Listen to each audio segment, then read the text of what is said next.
J.K. Yadav Films present.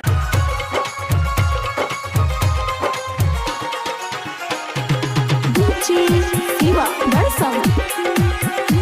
रिमझिम recording studio Simri Bakhtiyarpur. J.K. Yadav Films. बारह जतन से कैलो हम खेती मकई के तमलक बेटा और बेटी एकरा में खर्चा भेले मुठा के मुठा भुट्टा तोड़ के भागल जाय छै छौरा कोइरा फूटा भुट्टा तोड़ के भागल जाय छै छौरा कोइरा फूटा बारह जतन से कैलो हम खेती मकई के तमलक बेटा और बेटी एकरा में खर्चा भेले मुठा के मुठा भुट्टा तोड़ के भागल जाय छै छौरा कोइरा फूटा भुट्टा तोड़ के भागल जाय छै चोरवा कोइरा फूटा।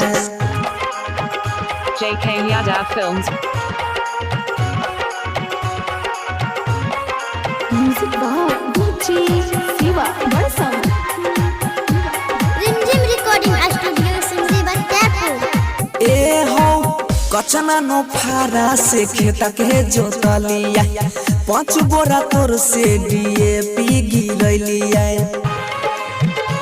बहुत खर्चा लगले कचना नो फारा से खेत के जोतलिया 5 बोरा तोर से DAP गिरलिया 2000 दर से खरीदलौ हम बिया सोरो समाज में प्रचार हो छिया रात भर भैंस चरले उखाड़ के खोटा भुट्टा तोड़ के भागल जाय छै छौरा कोइरा फूटा भुट्टा तोड़ के भागल जाय छै चोरवा कोइरा फूटा।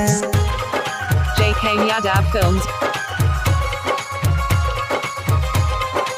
Music by DJ Siva, Darsam.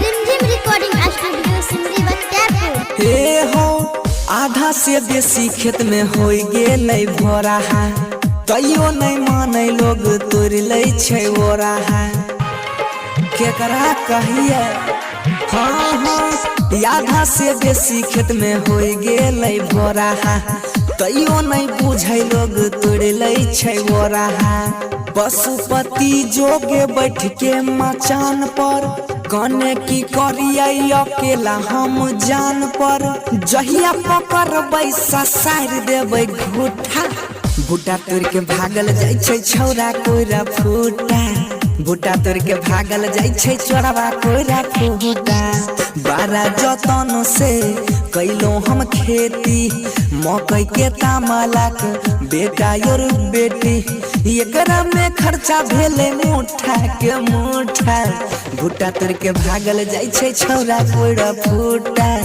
भुट्टा तोड़ के भागल जाय छै चोरवा कोइरा फूटा चोरवा कोइरा फूटा। Recording by Ajay star Bihar.